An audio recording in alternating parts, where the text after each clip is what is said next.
questions. I would like to ask you, it seems like in the prisons most people are black or Hispanic. I noticed that in a false arrest in San Francisco, and I've been arrested several times for the peace cause, and there are very few white people in there, and I'm wondering how many on death row are actually white. Yeah, the question is that there are, in his experience, there have been a lot of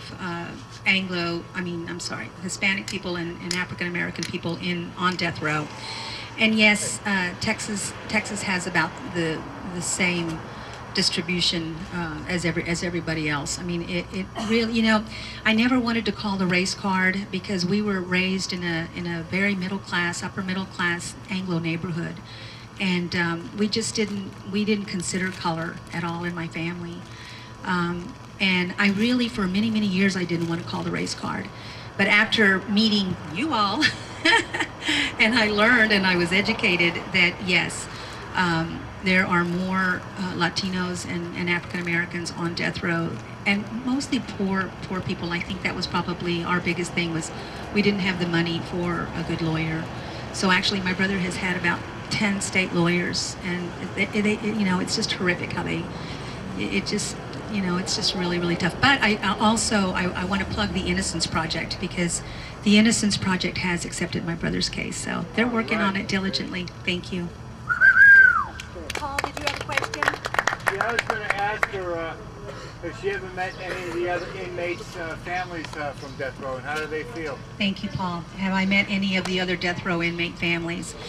I have met many death row inmates' families, yes. And as a matter of fact, somebody was very touched by that story and is making a film about Lewis and my travels, because we do share rides on occasion with other death row inmates. It's about 4 or 5 hours to get there, and then you visit for an hour or two, depending on what they give you, and then 4 or 5 hours back.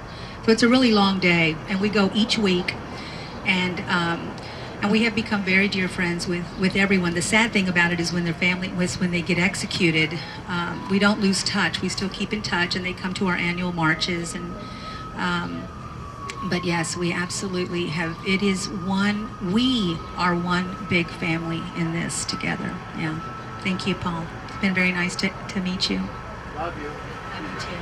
How has your experience been since your brother was sent to death row in the community you said you grew up in, if you're still there, and also since you become an activist?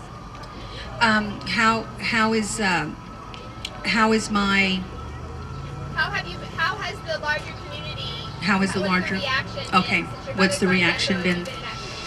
You know, it's really a travesty when somebody in your family goes to death row. We were just talking about it. Several of us have lost our jobs because it's an instantaneous stigma that's attached to your family, and it's been really difficult. But I immediately joined the campaign to end the death penalty, the Texas Coalition to Abolish the Death Penalty, Texas Moratorium Network, and Amnesty International, and Human's student group at the university. And so I have received so much love and support, and it gives me the strength to go out into the community, and so they have embraced it. They've embraced me and allowed me to speak publicly at, you know, just about every turn.